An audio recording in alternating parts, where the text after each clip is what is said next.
Modular kitchen wardrobe, TV units, fall ceiling, colour painting, office interiors, full water proof, flexible budget లో design చేస్తాం. Call living interior. Welcome to Suman TV. నేను మీ కరణ్ సింగ్, జగిత్యాల జిల్లా కోట్ల పట్టణము MLA గారి camp కార్యాలయం కూడా మనము ఎమ్మెల్యే గారితో ఒకసారి అడిగి తెలుసుకుందాము. సార్ చెప్పండి, 20 నెలల అసెంబ్లీకి ఎన్ని రోజులు జరిగింది? అసెంబ్లీలో అవకాశం వచ్చింది. గత మీరు అడిగినట్టు గత 21 నెలలు దగ్గర 22 నెలలు వస్తుంది, 2 సంవత్సరాలు పూర్తి వస్తూ ఉంది. ఈ ప్రభుత్వం వచ్చిన నుండి కేవలం అసెంబ్లీలో బూతు పురాణం, బూతులు, అబద్ధాలకే ముఖ్యమంత్రి గారికి కానీ వాళ్ళ మంత్రివర్గం కానీ జరుగుతుంది.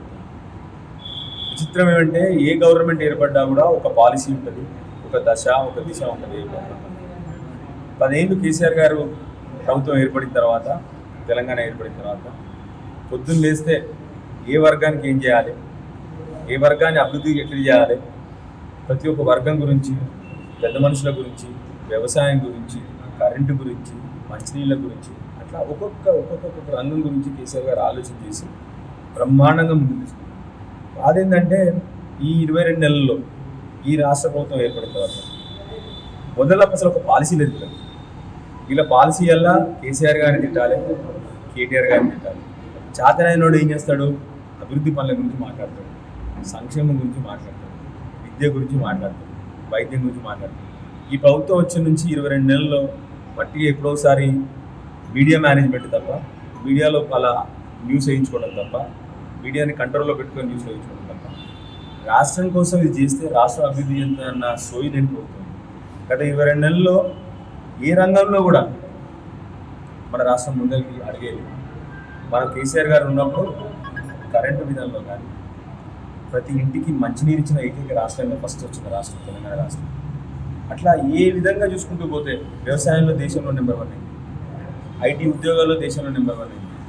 మనం చేసిన ఏ ఒక్క పని కూడా దానికి బ్రహ్మాండానికి ఫలితాలు వచ్చింది. ఉదాహరణకి ఆ రోజు కేసీఆర్ కిట్ ఉంది, న్యూట్రిషన్ కిట్. దానివల్ల ఏం జరిగింది? మాతృ శిశు మరణాలు బ్రహ్మాండంగా తగ్గిపోయి దేశంలో 3వ స్థానానికి బ్రహ్మాండమైన పొజిషన్కి మనం పోయినాం. అట్లా ఒక్కొక్కటి కేసీఆర్ గారి ఆరోగ్యం, ప్రతి కాన్స్టిట్యున్సీలో ఒక 100 పడకల హాస్పిటల్, ప్రతి కాన్స్టిట్యున్సీలో డయాలసిస్, ప్రతి కాన్స్టిట్యున్సీలో ఈ కేసీఆర్ కిట్, న్యూట్రిషన్ కిట్. అక్కడి నుంచి వెళ్తే జిల్లా హెడ్ క్వార్టర్లో ఒక మెడికల్ కాలేజ్. ఆడ నుంచి పోతే అంతకుముందు కేవలం గాంధీ ఉస్మానియా 2 హాస్పిటల్లే ఉండేవి. ఎక్కడ? హైదరాబాద్లో. అందరూ గాంధీ ఉస్మానియాలో ఓవర్లోడ్ అవుతుందని కేసీఆర్ గారు ఏం చేశారు? ప్రతి రోడ్డుకి, అంటే మన కరీంనగర్ నుంచి పోయే రోడ్లు వాళ్ళు ఒక పెద్ద సూపర్ స్పెషాలిటీ హాస్పిటల్ కట్టినారు, వరంగల్లో ఒక 2000 పడకలు చూసుకున్నారు. అట్లా ఒక్క ఆరోగ్యం విషయంలో ఇన్ని చేసుకుంటూ పోయినారు కేసీఆర్ గారు. ప్రతి మండల హెడ్ క్వార్టర్కి ఒక పిహెచ్సి. అట్లానే రోడ్ల విషయానికి వస్తే ప్రతి గ్రామం నుండి మండల హెడ్ క్వార్టర్కి road connection, mandal head quarter నుంచి కాన్స్టిట్యున్సీ హెడ్ క్వార్టర్కి డబుల్ రోడ్ కనెక్షన్. వ్యవసాయం ఫస్ట్ కరెంటు తీసుకొచ్చినారు, నీళ్లు తీసుకొచ్చినారు, తర్వాత పెట్టుబడి పెట్టినారు, వాళ్ళ దగ్గరికి పోయి రైతు ఊర్లలో కళ్ళాలు పెట్టి కొనుక్కోవడం మొదలు పెట్టినారు, తర్వాత రైతు బీమా తీసుకొచ్చినారు. దానివల్ల ఏం జరిగింది? వ్యవసాయం ఆదాయం పెరిగింది. రాష్ట్రం దేశంలో అత్యధిక వరి ప్రొడక్షన్ ఉన్న రాష్ట్రంగా తెలంగాణ రాష్ట్రం. ఇట్లా మీరు ఏ రంగం తీసుకున్నా కూడా ఐటీలో దేశంలో నెంబర్ 1 హైయెస్ట్ ఉద్యోగాలని తీసుకురాగలరు, ఇండస్ట్రీస్ వచ్చినాయి. ఇన్నిటి గురించి చెప్పాలి. విద్య, నా బీద విద్యార్థులకు మంచి బ్రహ్మాండమైన విద్య అందాలని చెప్పేసి 1000 గురుకులాలు స్టార్ట్ చేసినారు కేసీఆర్ గారు. 1000 గురుకులాలు స్టార్ట్ చేసినారు. ప్రతి ఒక్క 5.5 లక్షల మంది విద్యార్థులకు సంవత్సరానికి 1,20,000 ఖర్చు పెట్టుకుంటూ వాళ్ళ బట్టలు, వాళ్ళ పుస్తకాలు, వాళ్ళ బెడ్లు, వాళ్ళ షూజు, వాళ్ళకి మాంసములు, వాళ్ళకి గుడ్లు, వారానికి 3 సార్లు, ఇన్ని ఆలోచన చేసి కేసీఆర్ గారు ఒక్కొక్క రంగాన్ని, వీళ్ళకి ఇప్పుడు ఏ రంగం మీద సోయలేదు, ఎవరికి అర్థం కాని రంగాలు చెప్తారు. ఈయన కేసీఆర్ ఇప్పుడు రేవంత్ రెడ్డి గారు ఏం చేస్తున్నారంటే ఏఐసిటీ కడుతున్నా. నా దయచేసి ఇక్కడ ఉన్న ఇప్పుడు 100 మంది ఉన్నారు ఇక్కడ, ఎవరికైనా ఏఐసిటీ అంటే ఏదో అర్థమైంది. ఇప్పుడు ఫ్యూచర్ సిటీ కడతా అంటారు, భవిష్యత్తు సిటీ కడతా అంటారు. ఎందుకు కడుతున్నావు? ఉన్న సిటీని నాశనం పట్టించినావు హైదరాబాద్ని, ఫ్యూచర్ సిటీ కడతావు అంటారు. ఉన్నదాన్ని డెవలప్ చేయాలన్నా ఉన్నదాన్ని డెవలప్ చేసుకోవచ్చు. ఏదో రియల్ ఎస్టేట్ బిజినెస్లో అయింది ఇవన్నీ కూడా. సో ఈ ప్రభుత్వానికి డైరెక్షన్ లేదు, అంటే ఒక దశ లేని గవర్నమెంట్. ఉదాహరణకి మా కొరుట్ల కాన్స్టిట్యున్సీలోనే కేసీఆర్ గారు ఎప్పటి నుంచో ఉన్న డిమాండ్ 100 పడకల ఆసుపత్రి కావాలి, బ్రహ్మాండమైన 100 పడకల ఆసుపత్రి ఎంత బ్రహ్మాండంగా ఉంది హాస్పిటల్లో కట్టినాం, కనీసం దానికి స్టాఫ్ ఇవ్వలేని పరిస్థితి, దుర్భాగ్యమైన పరిస్థితుల్లో రాష్ట్ర ప్రభుత్వం. ఇంకేం చెప్తాం అంతకంటే దారుణం ఈ రాష్ట్ర ప్రభుత్వానికి. మెట్పల్లిలో బ్రహ్మాండమైన హాస్పిటల్ అప్పుడు ఆ రోజు మనం కట్టుకోవడం మొదలుపెట్టినాం. 75% హాస్పిటల్ అయిపోయింది, 20% ఉంది దాన్ని కంప్లీట్ చేయండి అంటే 2 ఏళ్ళు అయింది, ఒక పిక్కలో పడలేదు. సో వీళ్ళు ఫోకస్ ఏంటి, వీళ్ళు అసలు పాలసీ అంటే పాలసీ లేని గవర్నమెంట్. ఈ గవర్నమెంట్ గురించి ఏం మాట్లాడమని మీకు అర్థంగా చెప్పింది. మహిళల గురించి పట్టించుకున్నారు. బీడీ కార్మికులు 65 ఏళ్ళు వీళ్ళ పాలనలో రూపాయి బీడీ కార్మికులు. కేసీఆర్ వచ్చిన తర్వాత వాళ్ళు బ్రహ్మాండంగా వాళ్ళందరికీ 2,000 రూపాయలు పెన్షన్ ఇచ్చారు. 4,000 చేస్తామని చెప్పి 2,000 1 రూపాయి కూడా చేయలేదు. సో అట్లా ఉంటుంది వీళ్ళ వీళ్ళ వీళ్ళ వీళ్ళ పాలన. పాలసీ ఉండదు. కేసీఆర్ గారు ఆడబిడ్డ పెళ్లి చేయాలి, ఏం చేయాలి, కళ్యాణ లక్ష్మి ఇస్తారు, దాని చుట్టూ ఆలోచిస్తాడు. మళ్ళీ ఆడబిడ్డ మళ్ళీ గర్భవతి అవుతుంది, ఏం చేయాలి, నువ్వు గవర్నమెంట్ హాస్పిటల్ డెలివరీ అవ్వడానికి బండి పెట్టి డెలివరీ చేయించి 13,000 రూపాయలు చేతిలో పెట్టి కేసీఆర్ కిట్ ఇచ్చి ఇంటికి పంపించారు. సో ఇది ఒక గవర్నమెంట్కి ఒక పాలసీ అంటే, ఒక విధానం ఉంటే, ఒక మంచి ఆలోచన ఉంటే, ఒక సంకల్పం ఉంటే ఇవన్నీ జరుగుతాయి. నీకు ఆలోచన లేకపోయి ఇంకేం ఆడతాయి ప్రభుత్వం గురించి. కేసీఆర్ గారు ఇచ్చిన బ్రహ్మాండమైన 24 గంటల కరెంట్, 60 సంవత్సరాలు వీలుగా పరిపాలించింది, ఇవ్వగలిగిన 7 గంటల కంటే ఎక్కువ కరెంట్. కేసీఆర్ గారు రాగానే 24 గంటల కరెంట్. దాన్ని కాపాడలేకపోతున్నారు. మళ్ళీ ట్రాన్స్ఫార్మర్ వెళ్తున్నాయి, మళ్ళీ మోటార్లు కాదు. సో మీరు ఏ రంగంలో తీసుకోండి, అన్ని రంగాల్లో ఈ government utter failure. They don't have a policy. అంటే ఒక దశ లేదు, ఒక దిశ లేదు, ఒక పాలసీ లేదు వీళ్ళకి. కనీసం ఒక పాలసీ, ఏదైనా ఒక పాలసీ నిర్ధారించుకుంటే దాన్ని ముందుకు పోవాలి. వీళ్ళ పాలసీ ఏంది, బీఆర్ఎస్ పార్టీని తిట్టాలి, కేసీఆర్ గారిని తిట్టాలి, ఏదన్నా మాటని డిస్ట్రాక్షన్ చేయాలి. ఇవాళ ఏమైందయ్యా మా యూరియా లేదు, 10 సంవత్సరాలు యూరియా ఒక్క రైతు రోడ్డు మీద రాలేదండి. ఇవాళ కొట్టుకొని నేను ఒక మహిళ చనిపోయింది, ఆ పరిస్థితిలో ఉంది రాష్ట్రం. కనీసం యూరియా కూడా సప్లై చేయలేని దుర్భాగ్యమైన పరిస్థితులు రాష్ట్రం. చెప్తున్నారు మళ్ళీ బాధ ఎక్కడ ఇస్తాను. పాలసీ లేనప్పుడు నీకు ఏం ఆడతాయి ప్రభుత్వం గురించి, ఏం సాధిస్తారు వీళ్ళు. నీకు ఏదైనా ఒక పాలసీ ఉంటే నేను ఇది ఇవ్వాలి, నేను డాక్టర్ చదువుకోవాలి, ఎంసెట్ ప్రిపేర్ కావాలి, ఎగ్జామ్ చదువుకోవాలి, డాక్టర్ చదువుకోవాలి, రేపు పొద్దున ఆర్థోపెడిక్ సర్జన్ కావాలి. అట్లా ఒక దారి ఉంది కాబట్టి దారికి పోతాం. ఇవి దారే లేకపోయి ఏడవుతారు, అందరు చెట్టు కింద పోయి ఎండ కూర్చుంటారు. అందరు ఒక మంత్రి ఇది మాట్లాడు, ఇంకో మంత్రి ఇంకో మాట్లాడు.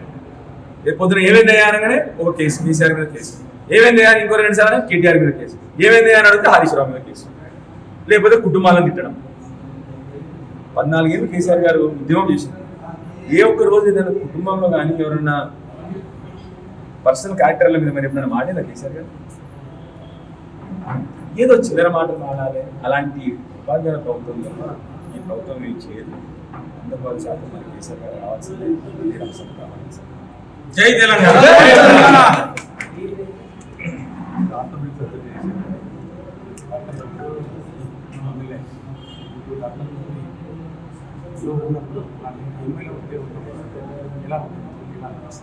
రెండింటిలో సేమ్ ఏమి లేదు. దాంట్లోనే ప్రజాసేవని, దీంట్లోనే ప్రజాసేవని చేయాల్సింది.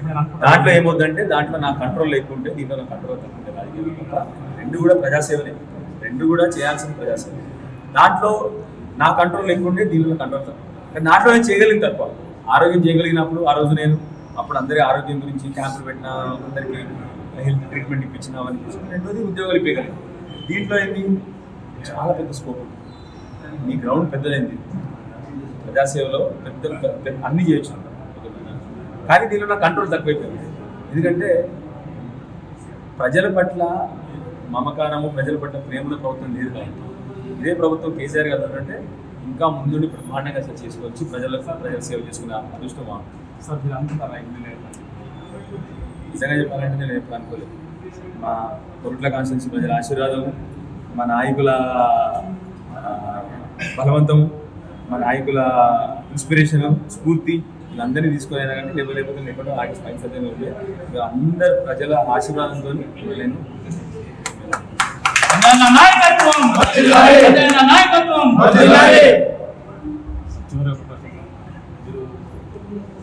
చుట్టుగా పార్టీ వచ్చి ఆరోపణే కదా, అది ఆరోపణే కదా. చెప్పినా కదా రాజకీయాల్లో వాళ్ళ గుర్తు మాట్లాడాలి, తిట్టాలి, వేరే మీద బుద్ధి వెళ్ళాలి, ఆ బుద్ధ గడపాలి. అందుకొరకే నేను వాళ్ళ గురించి పట్టించుకోని వాళ్ళ గురించి బాగా ప్రజలు గొప్పలు. ప్రజలు చిన్నమల నాయకుల గురించి నేను కనీసం ఇంత కూడా వీళ్ళందరికీ ప్రజల పట్ల ప్రేమ ఉంది, చాలా ప్రజల పట్ల సేవ చేసింది, ప్రజల పట్ల బాధ్యత, వీళ్ళ గౌరవం ఉంటుంది. నీకు అర్థమైందా? ప్రజలకు ఏమి సేవ చేయనోడు ప్రజల పట్ల బాధ్యత లేనివాడు వాడి గౌరవం ఎందుకు ఇవ్వాలి మన అవసరం, వాడి గురించి మాట్లాడాల్సిన అవసరం. నీకు అర్థం చెప్పి నీకు మనిషి ఏదో మా నాన్న ఇది బట్టలు వేసుకుంటే మనిషి నాయకుడు కాదు. నాయకుడు అన్నట్టు మంచి మనిషి ఎప్పుడైతాడంటే ప్రజలకు నలుగురు సేవ చేసి, దీనిలో చాలా మంది బీదోలు అయి ఉండొచ్చు, అట్లని మాత్రం కానీ గొప్ప మనుషులు. నీకు అర్థమైందా? గొప్పతనం అనేది నీ ఆస్తులు, మా నాన్న మంత్రులు దాంతో రాదు. గొప్పతనం ఎక్కడి నుంచి వస్తుంది అంటే ప్రజలకి నలుగురు పక్షాన నిల్చొని నలుగురు సేవ చేసి అప్పుడు ప్రజలు గొప్పలు అయితే. నేను ఎమ్మెల్యే అని గొప్పను కాదు, నలుగురు ఉద్యోగం ఇప్పించిన కాబట్టి నా జీవితంలో కొద్దిగా నేను ఏదో సాధించిన ఆనందం, నలుగురు కడుపులు నింపినా కాబట్టి నాకు ఆనందం, నలుగురు ప్రాణాలు కాపాడినా కాబట్టి అది ఆనందం తప్ప నేను ఎమ్మెల్యే అయినా అది కాదు కదా గొప్పతనం. అది నలుగురు జీవితాలు మార్పు తీసుకురాగలిగినప్పుడు. బట్టి ఏదో కూర్చొని వాడిని తిట్టి వీడిని తిట్టి రూపాయి పని చేయకుండా ఎవరికి ఉద్యోగం ఇప్పకుండా ఎవరికి కనీసం ఛాయ్ తాగిపోయినప్పుడు మాట్లాడితే నేను అలా చెప్పాను. నీకు అర్థమైందా అని చెప్పింది వాళ్ళే. అది అంతా ఆరోపణలు, నువ్వే చెప్పిన ఆరోపణ అన్నావు కూడా ఆరోపణలే కాబట్టి నువ్వు పట్టించుకోవాల్సిన అవసరం లేదు వాళ్ళ గురించి, ఏమి వాళ్ళ గురించి ఆలోచించాల్సిన అవసరం.